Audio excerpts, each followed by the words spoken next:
প্রতাপনগর মেদিনীপুর। তিনি আইমা সুপ্রিমো, তিনি একটা দল গঠন করেছেন হঠাৎ করে, এবং তিনি আইএসএফ এর সঙ্গে নওশাদ সিদ্দিকীর সঙ্গে জাতীয় উন্নয়ন পার্টি একটা মানে পার্টি, জাতীয় উন্নয়ন পার্টি তিনি জোটবদ্ধ হয়েছে, সাথে থাকছে সিপিএম, কংগ্রেস থাকবে না। যাই হোক দর্শক, তবে লড়াইটা হতে যাচ্ছে আপনার সিপিএম এর শরিক দল আছে, ফরওয়ার্ড ব্লক আছে, আরো অনেক দল রয়েছে, তার সঙ্গে আইএসএফ এর সঙ্গে রুহুল আমিনের নতুন দলের জোট হলো। দর্শক, এটা বলতেই বাহুল্য। তবে কি মেদিনীপুরটা যেমন আপনার টিএমসি হেরে গিয়েছিলেন শুভেন্দু অধিকারীর কাছ থেকে, তবে এবারে কি খেলাটা অন্যরকম? এই বিজেপির কাছ থেকে কি ছিনিয়ে নিতে পারবেন জাতীয় উন্নয়ন পার্টি জোট দল? সেই জোট দলের কতটুকু আশাবাদী, চলুন দর্শক আমরা একটু শুনে আসি। ততক্ষণ যারা নিউজ 14 বাংলার ডিজিটাল মিডিয়াকে এখনো পর্যন্ত সাবস্ক্রাইব করেনি, অবশ্যই সাবস্ক্রাইব করে নেবেন। আর যারা সাবস্ক্রাইব করে রেখেছেন অলরেডি, তাদেরকে জানাই অসংখ্য ধন্যবাদ ও শুভেচ্ছা। তো চলুন দর্শক, আর না সময় নষ্ট করে আপনাদের সঙ্গে শেয়ার করি আইএসএফ এর সঙ্গে জাতীয় উন্নয়ন পার্টির কতটুকু সিট শেয়ার হয়েছে এবং কে কোথায় দাঁড়াবে, এবং এ বিষয়ে কি আলোচনা করেছেন একটু আপনাদের শুনে থাকুন। ততক্ষণ আপনারা দেখতে থাকুন, শুনতে থাকুন এবং নিউজ 14 বাংলার ডিজিটাল মিডিয়ায় চোখ রাখুন। এই যে নওশাদ সিদ্দিকীর সঙ্গে আপনার যোগাযোগ হয়েছে, কথাবার্তা হয়েছে, সেখান থেকে আইএসএফ এর সঙ্গে কি জোটে থাকছেন? হ্যাঁ, নওশাদ সিদ্দিকী সাহেব তো ঘরের মানুষ আমাদের। ফলে ওনার সাথে জোট নিয়ে আমার খুব বেশি চাপ নেই। উনি জেলাতে কয়েকটা সিটে লড়বেন বলেছেন। আমরা ওনাকে অনুরোধ করেছি যে আপনারা এই সিটগুলো না লড়লে মনে হয় লড়াইটা ভালো হয়। 24 পরগনায় অনেকগুলো সিট আমাদের লড়ার পরিকল্পনা ছিল, কিন্তু যেহেতু আইএসএফ ওই জায়গাগুলো লড়বে, ফলে আমরা সেই জায়গাগুলোতে না লড়ার পরিকল্পনা করেছি। বামেদের দিক থেকে যথেষ্ট ভালো রেসপন্স আছে। আমরা তো প্রায় 15টা আসনের কথা ভেবে রেখেছি। যেমন বামেদের কাছে আমরা তাদেরকে বলে পাঠিয়েছি যে যদি ভোটে জোটটা না হয় তাহলে কোথাও না কোথাও এই তথ্য প্রকাশ হয়ে যাবে যে এরা ভোট কাটতে নেমেছে। তো যদি শুভেন্দু অধিকারী আমাকে নামাতে পারে, তো তৃণমূল আমাকে আটকাচ্ছে না কেন? আমি ধরে নিলাম যে শুভেন্দু অধিকারী আমাকে নামাচ্ছে, তাহলে ওর কোনো ইন্টারেস্ট আছে, সেই ইন্টারেস্ট তো তৃণমূলও ফুলফিল করতে পারে। শুভেন্দুবাবু তার ব্যক্তিগত বিষয়, আমি ওনাকে নিয়ে কোনো কথা বলতে চাই না। যতক্ষণ তৃণমূলে ছিলেন ততক্ষণ তার সাথে একটা ব্যক্তিগত সম্পর্ক ছিল, উনি দরবারে আসতেন। যেদিন থেকে উনি বিজেপিতে গিয়েছেন এবং ওনার সাথে বহু তৃণমূলের কর্মীরা বিজেপিতে গেছে, তাদের প্রত্যেককেই আমরা প্রত্যক্ষ এবং পরোক্ষভাবে অ্যাভয়েড করেছি এবং চেষ্টা করেছি যে তারা যেন আমাদের সাথে যোগাযোগ না করে। না, দিনের শেষে সবাই আরএসএস এর ঘরে বসেই চা খায়, সবাই নাগপুরেরই প্রোডাক্ট। আমার এমএলএ এমপি হওয়ার স্বপ্ন নেই আমাদের। দেখুন, ইলেকশনে আসার পেছনে একটাই ইন্টারেস্ট, যে সংখ্যালঘু কিছু ভালো মানুষদেরকে বিধানসভা পাঠানো যাক, সংখ্যালঘুদের বাস্তবিক গ্রাউন্ড থেকে ডেভেলপমেন্ট হোক, এটা কোনো রাজনৈতিক দল চায় না। 2021 থেকে নিয়ে 2026-এ সংখ্যালঘুদের পরিবর্তন কি আছে আপনি বলুন? যে আপনি বিজেপির ভয় দেখিয়েই শুধু আমাদের ভোটটা নেবেন, শুধু ভয় দেখিয়ে নেবেন, এটাও তো মেনে নেওয়া যায় না। হুমায়ুন ভাই সাথে আমার এমনি পরিচিত খুব বেশি না থাকলেও জিইউপির পরে উনি আমার কাছে এসেছেন, কথা হচ্ছে। আমাকে ভদ্রলোকের একটা জিনিস ভালো লেগেছে, যে উনিও কমিউনিটির কথা ভাবছেন, যে মুর্শিদাবাদে রাইট পাচ্ছে তৃণমূল। মিনিমাম যদি একটা রাইট সংখ্যালঘুদেরকে দিত 5-15 বছরের মাথায়, তাহলে আগামী 10 বছর আরো স্ট্রং হয়ে যেত। আজই কার্যত বিধানসভা নির্বাচনের বিভিন্ন বিষয়গুলো তুলে ধরলেন নির্বাচন কমিশন আজকে সাংবাদিক সম্মেলনে। আর 26 বিধানসভা নির্বাচনের প্রস্তুতি সব রাজনৈতিক দলগুলি একে একে নিচ্ছে। আর এই মুহূর্তে আমার সঙ্গে রয়েছেন জেইউপি পার্টির সভাপতি সৈয়দ রুহুল আমিন ভাইজান। প্রথমে আপনাকে জিআইতে স্বাগত জানাই। ধন্যবাদ। প্রথম যে প্রশ্নটা করব, আপনারা দল ঘোষণার দিনেই বলেছিলেন জোট নিয়ে কথা বলেছিলেন, বামেদের সঙ্গে জোটের কথাও বলেছিলেন, তৃতীয় ফ্রন্টের কথা বলেছিলেন। সেই জোটে আপনারা থাকছেন? বামেদের সঙ্গে জোট নিয়ে আপনাদের কতটা আলোচনা হয়েছে, এগিয়েছে? দেখুন, আমরা তো প্রথম দিন থেকেই জোটের বিষয়ে এই জন্য বলছিলাম যে রাজনীতিতে আমরা একেবারেই নবীন, যদিও পূর্ব অভিজ্ঞতায় আমাদের রাজনৈতিক দলগুলোতে সমর্থন বা বিরোধিতার একটা প্রক্রিয়া সবসময় আজ 10-15 বছর ধরেই চলছে। বাট যে জোটের বিষয়, এটা অ্যাকচুয়ালি আমাদের এখতিয়ারে খুব বেশি নেই। কেননা যারা বড় বড় রাজনৈতিক দল, যেমন বামেদের কাছে আমরা তাদেরকে বলে পাঠিয়েছি যে যদি ভোটে জোটটা না হয় তাহলে কোথাও না কোথাও এই তথ্য প্রকাশ হয়ে যাবে যে এরা ভোট কাটতে নেমেছে। ফলে বামেদের দিক থেকে যথেষ্ট ভালো রেসপন্স আছে। তারা অনেক রাজনৈতিক দলকে নিয়ে চলার চেষ্টা করেছেন, অতীতে তাদের অভিজ্ঞতা আছে, ফলে তারা ওই জায়গায় দাঁড়িয়ে আমাদেরকে আশ্বাস দিয়েছেন। তো আমরা তাদের রেসপন্সের প্রতীক্ষায় আছি, যে তারা কখন আমাদেরকে করবেন। আমরা খুব ছোট একটা জায়গায় লড়ার পরিকল্পনা করেছি, সেই জায়গায় আশা করি আমরা একটা জায়গা ভালো পেয়ে যাব। আমরা বিভিন্ন সূত্র থেকে খবর পেয়েছি যে নওশাদ সিদ্দিকীর সঙ্গে আপনার যোগাযোগ হয়েছে, কথাবার্তা হয়েছে, সেখান থেকে আইএসএফ এর সঙ্গে কি জোটে থাকছেন?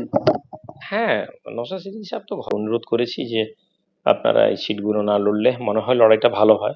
যেমন 24 পরগনার অনেকগুলো সিট আমাদের লড়ার পরিকল্পনা ছিল, কিন্তু যেহেতু আইএসএফ ওই জায়গাগুলো লড়বে, ফলে আমরা সেই জায়গাগুলোতে লড়ার পরিকল্পনা করেছি। আমরা সেটা বলেওছি যে হয়তো পুরো 24 পরগনা হয়তো আমরা একটা যেখানে আইএসএফ প্রার্থী দেবে না সেরকম একটা সিটে বামেদেরকে বলেছি আমরা সেখানেও আমাদের লড়ার। কারণ আমাদের পুরো রাজ্যের টুকটাক 10-12টা জেলার সংগঠন সব বিধানসভাগুলোতেই আছে, যে কোনো একটা জায়গায় হয়তো আমরা লড়তে পারি, বা মুর্শিদাবাদ, উত্তরবঙ্গের দিকেও লড়ার একটা পরিকল্পনা আছে। মানে কটা আসনে আপনারা লড়াই করবেন বলে সিদ্ধান্ত নিচ্ছেন? এটা একটা অনেকটা না নির্ভর করছে, আমরা তো প্রায় 15টা আসনের কথা ভেবে রেখেছি, বাট বামেদের সাথে যেহেতু আমাদেরকে অ্যালায়েন্স হতে হচ্ছে, তো বামেরা একটা বৃহত্তর, ফলে আমরা সেই জায়গাটা একটু ছোট করেই লড়ার পরিকল্পনা করেছি। তো এটা যতক্ষণ না সিট অ্যালায়েন্সের নিয়ে সিদ্ধান্ত হচ্ছে আমি আন্দাজে বলতে পারবো না, তবে অতগুলো সিট হয়তো লড়া হবে না, একটু আরো নিচে নামতে হবে, কারণ বামেরা হয়তো সব সিটগুলো আমাদেরকে দেবেন না। তো যাই হোক, আমরা একটা শুরু করতে চেয়েছি, এটাই মূল কথা। একটা অভিযোগ আপনার বিরুদ্ধে বারবার উঠছে, সেটা হচ্ছে এই মুহূর্তে এই রাজনীতি দলকে কেন্দ্র করে যে শুভেন্দু অধিকারী নিজের জেলায় তৃণমূলকে হারাতে, নিজেকে বাঁচাতে রুহুল আমিন ভাইজানকে ময়দানে নামিয়েছে রাজনীতিতে। তৃণমূল কে আটকানোর জন্য, নিজেকে বাঁচানো, যদি এরকমই হয় তাহলে নিশ্চয়ই রুহুল আমিন পারচেজেবল একটা। তৃণমূল আমাকে আটকাচ্ছে না কেন?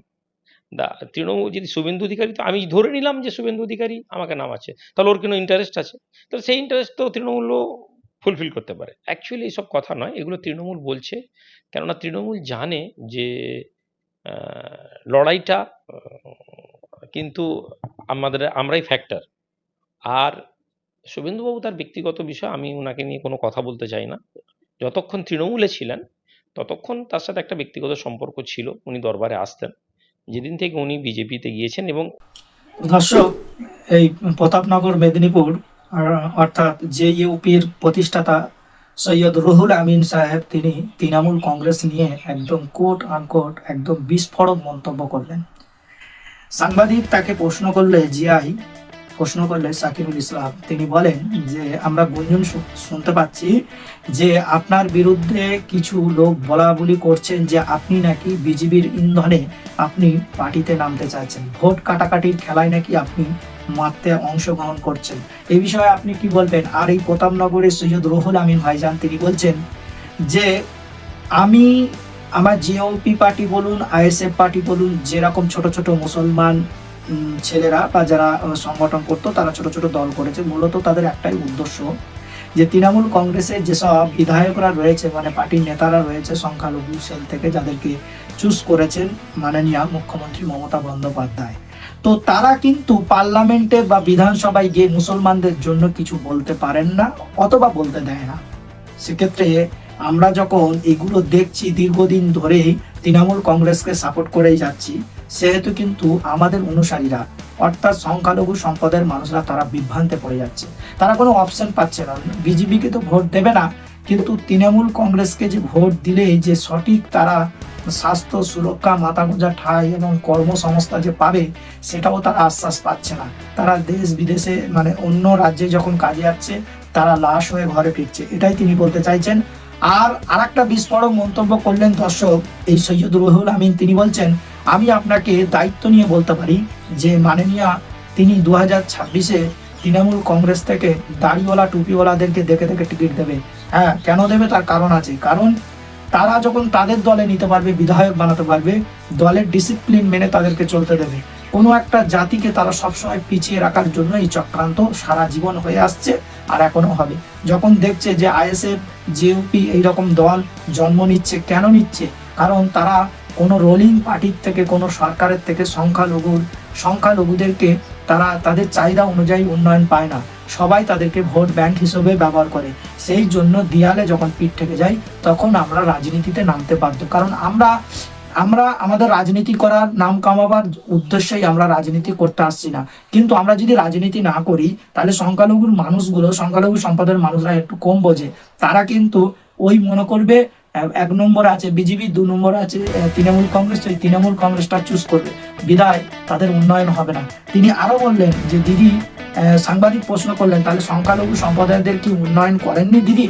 তিনি বললেন হ্যাঁ উন্নয়ন করেছে, গত 2 বছর আমরা দেখছি, শুধু রাজ্যে মন্দির হয়েছে আর ভাতা দিয়েছে, এটাই উন্নয়ন করেছে। উন্নয়ন করেনি বলবো না, তিনি মন্দির করা নিয়ে ব্যস্ত রয়েছে আর তিনি ভাতা দিয়ে মানুষদেরকে মুখ বন্ধ করে দিয়েছে, এটাই উন্নয়ন। কিন্তু এই উন্নয়নটা সংখ্যালঘু সম্প্রদায়ের জন্য এটা সুরক্ষিত না, এটাই সমস্যার সমাধান না। আমাদের দরকার উন্নত মানের চিকিৎসা, আমাদের দরকার মাথা গোঁজার ঠাঁই, আমাদের দরকার কর্মসংস্থান। যেখানটায় আমরা অনেক পিছিয়ে আছি, শুধু ভাতা দিয়ে মানুষের জীবন চলে না, কিছু দিন চলতে পারে। আর সবচেয়ে বড় কথা হচ্ছে তিনি বললেন, মন্দিরের কথা প্রসঙ্গে তুললেন। হ্যাঁ দর্শক, কারণ সরকারি সংস্থার টাকা দিয়েই তৃণমূল কংগ্রেস যে সরকার, পশ্চিমবাংলার রোলিং সরকার, সরকারি টাকা দিয়ে মন্দির করা হচ্ছে, যেটা সাধারণ মানুষের ট্যাক্সের টাকা দিয়ে মন্দির করা যায় না, এটা সংবিধানে নেই। তিনি বলতে চাইলেন রুহুল আমিন সাহেব। তো দর্শক, বলাই বাহুল্য, তিনি কোট আনকোট বললেন তার মধ্যে অনেক ক্ষোভ আছে। আর তিনি বিধানসভায় ভোটে 15টা সিট দাবি করেছেন, কিন্তু বলছে তার থেকেও যদি কম হয় কোনো সমস্যা নেই, তবে নওশাদ সিদ্দিকী আমার বাড়ির লোক, তার সঙ্গে জোট হওয়া বা তার সঙ্গে ঐক্য হওয়াটা আমার কাছে কোনো ব্যাপার নয়। তবে দর্শক, তার মানে বলাই বাহুল্য, ফাইনাল হয়ে গেল আইএসএফ এর সঙ্গে সিপিএম এর সঙ্গে জোটবদ্ধ হতে চলেছেন প্রতাপনগরের সৈয়দ রুহুল আমিন জিওপি নেতৃত্ব, অর্থাৎ মেদিনীপুর। তাহলে মেদিনীপুরেও কি ত্রিমুখী লড়াই হতে চলেছে? দর্শক, এটা দেখতে গেলে নিউজ 14 বাংলা ডিজিটাল মিডিয়ার সঙ্গে থাকতে হবে, চোখ রাখতে হবে। আর ভালো লাগলে আপনার ফ্রেন্ড ফলোয়ার্সদের কাছে শেয়ার করবেন, পারলে একটা লাইক করবেন। আপনাদের ভালোবাসা চিরকাম্য, আর ভিডিও বানাতে অনুপ্রেরণা জানায়। তো আজ ভিডিওটা এমন, আজকের এই পর্যন্ত। ভালো লাগলে শেয়ার করবেন, আর দেখা হচ্ছে পরবর্তী ভিডিওতে। ততক্ষণ আপনারা ভালো থাকুন, সুস্থ থাকুন।